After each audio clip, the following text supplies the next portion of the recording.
Hello everyone. So today we are going to be seeing section 2.3 of chapter number 2, and we are going to be studying properties of LDI systems, and we will be witnessing some of the few properties such as commutative, distributive, we have associative, memory, causality, stability and step response. For these are all the properties we are going to be witnessing today, और हम देखेंगे कि ये किस तरह एक impact रखती हैं हमारी जितने भी सिस्टम्स हैं उन पे, ठीक है। स्पेशली LTI सिस्टम, बेसिकली हम LTI सिस्टम्स की बात इसमें कर रहे हैं, ठीक है। ओके, सबसे पहले हम लोग देखते हैं that is the commutative property which is x of n convolved with h of n is equals to h of n convolved with x of n. Similarly, अगर हम continuous में देखें, we have x of t convolved with h of t. अब देखो, मैं आपको लोगों को ना एक चीज़ बताती हूँ. In properties we can easily judge any property of any system by only looking at h of n या फिर क्या, या फिर h of t. इन दोनों चीज़ों को हम देख के ये बता सकते हैं किसी भी सिस्टम में कि उसकी क्या प्रॉपर्टी है, वो कैसा बिहेव करेगा. आई होप कि आप लोगों को ये चीज़ समझ आ गई होगी, ठीक है. अच्छा, अब यहाँ पे ना commutative properties, the main property जो हम लोग अभी स्टडी कर रहे हैं वो ये है कि होता ये है कि बेसिकली हम इसमें जो है ना रोल्स को आपस में इंटरचेंज कर सकते हैं. यानी कि एक्स जो है हमारे पास, इनपुट जो है हमारे पास, उसको हम इम्पल्स रिस्पॉन्स के साथ इंटरचेंज कर सकते हैं, ठीक है. ये कब ज़रूरी होता है हमारे पास, मैं आप लोगों को बताती हूँ. फॉर एग्जांपल कभी कभार ऐसे सिस्टम्स होते हैं जिसमें एक्स ऑफ टी जो है ना, यहाँ पे एक्स ऑफ एन जो इनपुट रिस्पॉन्स है इनकी, आपके जो इनपुट होती है हमारे पास, वो एक बहुत डिफ़िकल्ट होती है, ठीक है, उसको सॉल्व करना, उसको फ्लिप करवाना, ठीक है.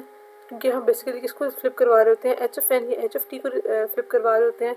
लेकिन कुछ जगहों पे ऐसा होता है कि एच ऑफ एन बहुत डिफ़िकल्ट लग रहे होते हैं उनको फ्लिप करवाना. वहाँ पे हम लोग, अगर तो वो सिस्टम कम्यूटेटिव है, तो वहाँ पे हम लोग एक्स ऑफ एन यानी एक्स ऑफ टी या एक्स ऑफ एन को फ्लिप करवा सकते हैं.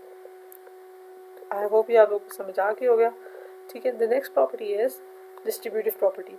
डिस्ट्रीब्यूटिव प्रॉपर्टी कहाँ यूज, अच्छा डिस्ट्रीब्यूटिव प्रॉपर्टी में होता क्या है, we have x convolve with h of 1 plus h of 2. Distributive को मतलब आप लोगों को समझ आ गया, तो वी बेसिकली डिस्ट्रीब्यूट, ठीक है. यानी कि हम एक वेरिएबल को या एक इनपुट को हम लोग दो वेरिएबल के साथ डिस्ट्रीब्यूट कर रहे हैं. In this case we have x. अब यहाँ पे हरगिज़ मतलब ये नहीं है कि हम उसको इंटरचेंज भी कर सकते हैं, वी कैन नॉट इंटरचेंज, ठीक है. x कन्वॉल्व विद h1 रहेगा और फिर x कन्वॉल्व विद h2 रहेगा. यानी कि लेकिन इसमें मतलब क्या है, कॉन्वोल्यूशन डिस्ट्रीब्यूट्स ओवर किस पे, एडिशन, ठीक है. अगर तो हमारे पास LTI सिस्टम्स पैरेलल में हैं, ठीक है, तो आउटपुट्स ऐड हो रही होंगी, ठीक है.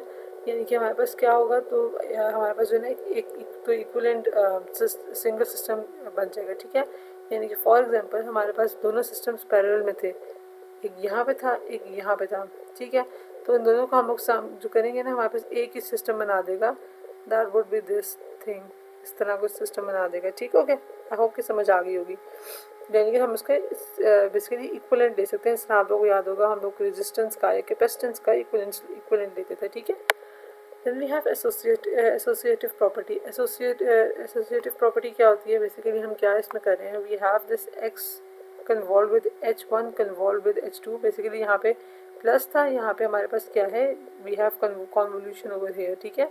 तो पहले क्या होगा, हम ये लिख सकते हैं कि x is going to be convolved with h1 and then we have h2, ठीक है. यहाँ पे grouping of convolution would not matter, यानी कि हम x को कन्वॉल्व h1 के साथ भी करवा सकते हैं या x को कन्वॉल्व h2 के साथ भी हम करवा सकते हैं. यहाँ पे ग्रुपिंग मैटर नहीं करेगी. इसका हम यूज़ कहाँ देखते हैं, बेसिकली कास्केड सिस्टम जो हमारे पास होते हैं उनमें हम ज़्यादातर देख रहे होते हैं. अच्छा, कास्केड का अगर किसी को मतलब नहीं पता, गो अहेड सर्च इट और मुझे कमेंट में बताएं कास्केड क्या होता है, ठीक है. कास्केड सिस्टम क्या होते हैं, मैंने आई गेस बताया हुआ पहले, ये I have told you guys before कि कास्केड क्या होता है. सो हमारे पास जो तो बेसिकली होता ये है कि हमारे पास जो दो LTI अगर सिस्टम्स कास्केड में हमारे पास हैं, ठीक है, तो एक सिस्टम हमारे पास होगा with this response h1 convolve with h2, ठीक है. और हम इसका ऑर्डर स्वैप कर सकते हैं, यानी कि अगर कोई भी दो कास्केड सिस्टम्स हैं, दो कास्केड सिस्टम है, उनका response is this is the response of those cascade system, ठीक है। तो हम उसको उनका जो रिस्पॉन्स है वो आपस में स्वैप कर सकते हैं। लेकिन द मोस्ट इम्पॉर्टेंट थिंग, ये सिर्फ LTI सिस्टम में पॉसिबल है। क्यों? क्योंकि हम LTI में लीनियर सिस्टम्स को स्टडी कर रहे होते हैं। We are not talking about non linear system. Non linear system में अलाउ नहीं होता, यानी कि नॉन लीनियर सिस्टम में हम लोग इसको आपस में स्वैप नहीं कर सकते। Okay, then we have the system which is memory. अच्छा, मेमोरी सिस्टम होता है और एक मेमोरी लेस सिस्टम होता है, ठीक है। मेमोरी लेस सिस्टम कौन सा होता है? मेमोरी लेस सिस्टम वो होता है जिसमें हमारे पास होता है h(n) is equal to k, यानी k कोई भी हमारे पास कांस्टेंट है इम्पल्स ऑफ n, ठीक है। अच्छा, इसका मतलब क्या है? y(n) is equal to k x(n) का मतलब क्या था कि output is equal to k into current input, यानी कि फॉर एग्जाम्पल मैंने कहा अभी की इनपुट 1 है और k कोई भी वेरिएबल साथ मल्टीप्लाई हो रहा है, तो हमारे पास वो क्या है? वो आउटपुट है। यानी कि उसके पास क्या है? उसके पास मेमोरी है। मेमोरी क्यों है? सॉरी, वो हमारे पास मेमोरी लेस है सिस्टम, ठीक है, क्योंकि हम करंट इनपुट की बात कर रहे हैं, वो करंट इनपुट ले रहे हैं हमारे पास, ठीक है। तो memory less output memory less में क्या होता है? हमारे पास आउटपुट जो होती है वो सिर्फ करंट इनपुट की फंक्शन, ठीक है। और अगर हम मेमोरी सिस्टम की बात करें तो उसमें क्या होता है? आउटपुट पास्ट इनपुट्स पर भी डिपेंड करती है, ठीक है। मेमोरी सिस्टम आप लोगों को याद होगा, हमने पढ़ा था कि पास्ट इनपुट सिस्टम पे भी डिपेंड कर रही होती है। इसमें अगर आप देखो ना, ये मेमोरी लेस सिस्टम है, this is memory less system. लेकिन ये वाला जो सिस्टम है, ये एक्यूमुलेटर, बेसिकली u(n) हमारे पास आ रहा है, that we have this system is an accumulator, यानी ये पास आपको पता होगा, ये पास्ट जितनी वैल्यू होती है सबका सम करता है, ठीक है। देन और उसके बाद हमारे पास रिजल्ट आ रहा था। आप लोगों को याद होगा, हम लोगों ने पढ़ा था u(n), अगर h(n) को हम u(n) कन्वोल्यूशन में हमने पढ़ा था कि क्या होता है कि इसकी बाकायदा हम रेंजेस लेते हैं, रेंज में फिर रह के हम लोग एट द एंड सम निकाल रहे होते हैं, यानी कि आउटपुट निकाल रहे होते हैं, जनरेट करवा रहे होते हैं, ठीक हो गया। आई होप ये आप लोगों को क्लियर हो गया होगा। अच्छा, यही चीज़ कभी कंफ्यूज नहीं होनी चाहिए आप लोगों को कि यहाँ पे अगर लिखा हुआ है 2x(n), h(n) is equals to 2, या तो डेल्टा ऑफ n, ठीक है, या फिर सॉरी इम्पल्स ऑफ n। तो ये कभी भी आप लोगों को कंफ्यूज नहीं होना चाहिए कि ये इसका मतलब है कि ये मेमोरी सिस्टम है, हरगिज़ नहीं। ये मेमोरी लेस है। मेमोरी लेस सिस्टम कैसे है? क्योंकि हमारे पास वैल्यू ऑफ इम्पल्स मैटर करती है, इट डज नॉट मैटर कि इसके साथ कांस्टेंट कौन सा है, ठीक हो गया। Okay, then we have the system which is causality, ठीक है। कॉजलिटी में क्या होता है? सिस्टम कब कॉजल होता है? अगर डिस्क्रीट में देखें, अगर h(n) की वैल्यू 0 है फॉर n लेस देन 0, तो हमारे पास कॉजल सिस्टम है। सिमिलरली अगर h(t) की is equal to 0 for t less than 0, तब भी हमारे पास सिस्टम कॉजल है। यानी कॉजल सिस्टम का मतलब क्या है? आउटपुट सिर्फ प्रेजेंट और पास इनपुट पर डिपेंड करती है, ठीक है। फ्यूचर इनपुट पे कोई भी वैल्यू डिपेंड नहीं करती। अभी देखो, ये पास्ट इनपुट है ना, 0.5, ये पास्ट हो गई, ठीक है। सिमिलरली अब ये -n आ गया। अब अभी देखो, वुड इट बी कॉजल और नॉन कॉजल? ये नॉन कॉजल हो जाएगा। क्यों? क्योंकि ये हमारे पास फ्यूचर वैल्यू पे भी डिपेंड कर रही है, इसलिए, ठीक है। Then we have this decaying वाला हुआ, हमारे पास ये भी कॉजल है। And then we have this -t की फॉर्म में। अब देखो वो फ्लिप कर रहा है, बेसिकली क्या हो रहा है हमारे पास? वो फ्लिप करके हमारे पास आउटपुट किस पे डिपेंड कर रही है? ना सिर्फ प्रेजेंट बल्कि पास्ट और फ्यूचर पे भी कुछ वैल्यूज डिपेंड करनी शुरू कर जाएंगी, ठीक है। तो ये चीज़ हम लोगों ने थोड़ा देखते हैं, ठीक है। Okay, then we have bounded input and bounded output, यानी स्टेबिलिटी। इसको हम दूसरा वर्ड दें ना, तो हमारे पास ये बेसिकली स्टेबिलिटी सिस्टम होता है। इसमें क्या होता है? एवरी बाउंडेड इनपुट, यानी कि जो भी बाउंडेड इनपुट है वो एक बाउंडेड आउटपुट ही जनरेट करवाएगी। अगर बाउंडेड इनपुट दें तो बाउंडेड आउटपुट ही हमें मिलनी चाहिए, ठीक है। ये ना हो कि बाउंडेड इनपुट दे रही है तो हमारे पास बाउंडेड आउटपुट नहीं आ रही। फॉर एग्जांपल, अच्छा, यहाँ पे थोड़ी सी कंडीशंस हम देख लेते हैं। dt की कंडीशन थोड़ी सी ये है और कॉन्टिन्यूस टाइम में कंडीशन ये है। दोनों की कंडीशन थोड़ी सेम ही है। बेसिकली हम लोग यहाँ पे इम्पल्स रिस्पॉन्स पे देख रहे हैं, उसकी बात उस पर बेसिकली हम देख रहे हैं क्या ये सिस्टम हमारे पास स्टेबल है या नहीं है। Starting from the first one, from the first example 0.8 multiply by n u(n), ठीक है। And then we can see कि हमारे पास की वैल्यू क्या बनेगी। क्या 5 is less than infinity? Yes. तो हमारे पास ये हम लोगों ने बेसिकली क्या दिया? हम लोगों ने बाउंड्री इनपुट दी हमारे पास बाउंडेड आउटपुट आई, बाउंडेड इनपुट दी, क्या बाउंडेड आउटपुट आ रही है? नहीं, बाउंडेड आउटपुट नहीं आ रही। Similarly u of n accumulator, accumulator नहीं आएगी, हमें पता है ये वैल्यू हमारे पास नहीं देगा क्योंकि ये सम लेगा सारी प्रीवियस वैल्यूज़ का, तो यानी कि ये हमारे पास क्या करेगा, इक्वल हो जाएगा इन्फिनिटी। अब ये सिर्फ ये नहीं करेगा कि सिर्फ प्रीवियस वैल्यूज़ को ले रहा है, पास्ट प्रेजेंट फ्यूचर सारी वैल्यूज़ को कंसिडर करेगा ना, ठीक है। And then we have delta n minus n naught, delay की बात हो रही है। हाँ, डिले हमारे पास प्रीवियस डिले है, वो तो जाहिर है it would be less than infinity, ठीक है। सिमिलरली हमारे पास ये डिकेइंग है, हमारे पास ये भी लेस देन इन्फिनिटी है। ये अब देखो ये -2t है, सीरियसली -2 है। And then when we have this +2t, ये भी हमारे पास अप्रोच कर जाएगा टुवर्ड्स इन्फिनिटी। ये भी हमारे पास क्या होगा, ये हमारे पास स्टेबल नहीं होगा। ओके, आई होप कि आप लोगों को ये चीज़ें क्लियर हो गई होंगी कि ये किस तरह हम लोगों ने सॉल्व करना है।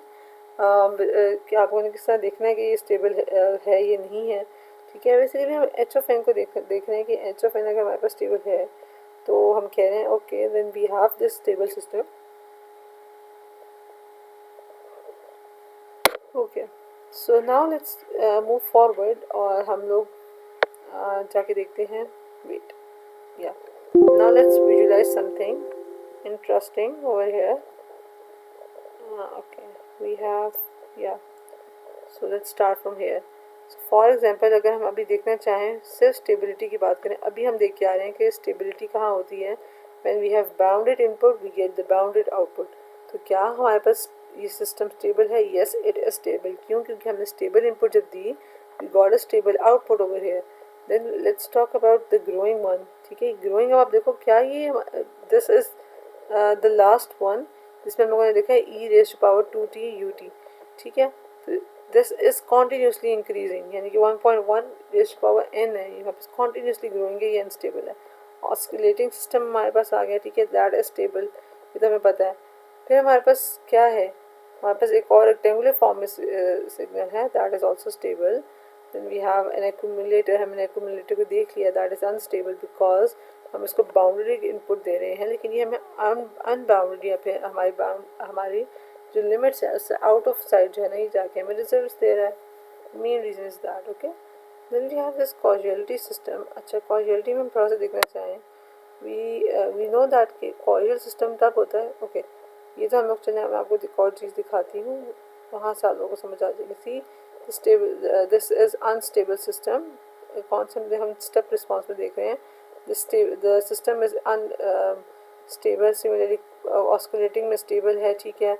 Then we have this rectangular response, it is also stable. We have this accumulator system, ये भी हमारे पास stable है। अच्छा, अब now let's visualize something, मैंने बिल्कुल स्लो पर रख दिया। Okay, now let me see this from top, ठीक है। We have this commutative system, हम लोगों ने commutative की प्रॉपर्टी पढ़ी थी। क्या प्रॉपर्टी थी हमारे पास, कि हम लोगों ने कहा था कि हमारे पास x मल्टीप्लाई यानी x convolve with h is equal to h convolve with x। I hope कि आप लोगों को समझ आ रही है मैं कहना क्या चाह रही हूँ, कि अगर मैंने कहा है कि x is convolve with h we get the same response as h is convolve with x। यहाँ पे आप देखें सिस्टम दोनों की सेम है, we get the same output result. यहाँ चाहे इस साइड पे x हो जाए या x इस साइड पे x हो जाए, फाइल कोई भी हमारे पास चेंज तो नहीं आएगा ना, ठीक है। You can also see the front picture of it, yeah okay. Then we have this distributive property, let's see this from the front, sorry from the top basically. Distributive property में क्या होता है हमारे पास, we have this wait yeah we have this input x of n, हमारे पास साथ में x of n is basically being convolve with h of 1 plus h of 2, और हमारे पास y ऑफ n आ रहा होता है। अब बेसिकली ये चल किस तरह आ रहा है, let me show you something. ये बेसिकली जो नीचे वाली आपको नजर आ रही होगी, that is the main thing. इसमें हो ये रहा है, वेट या बेसिकली जो नीचे आप लोग देख रहे हो, the movement you are basically visualising, the main thing is that हमारे पास x ऑफ n है, हम लोगों ने उसको किसी के साथ भी जो है ना we basically multiplied it, so basically convolve it. हमारे पास क्या बना, x of x convolve with h1 and then we have x convolve with h2, we get the result over here which is this the y of n, ठीक है। तो यहाँ पे हमारे पास ये रिजल्ट जनरेट हो गया। Similarly we have this associative property. Associative property हम लोगों ने पढ़ी थी, आप लोगों को याद होगी, me show you from the front. अच्छा, एसोसिएटिव में क्या होता है? एसोसिएटिव में हमारे पास क्या प्रॉपर्टी थी? We have x convolved with H1 and then we have H2. Basically we have the product and then we convolved it with H2. So अगर हम यहाँ देखें हमारे पास this is x, ठीक है, ये x है हमारे पास. हम लोगों ने इसको H1 में ठीक है, x हम लोगों ने H1 ले लिए, ठीक है.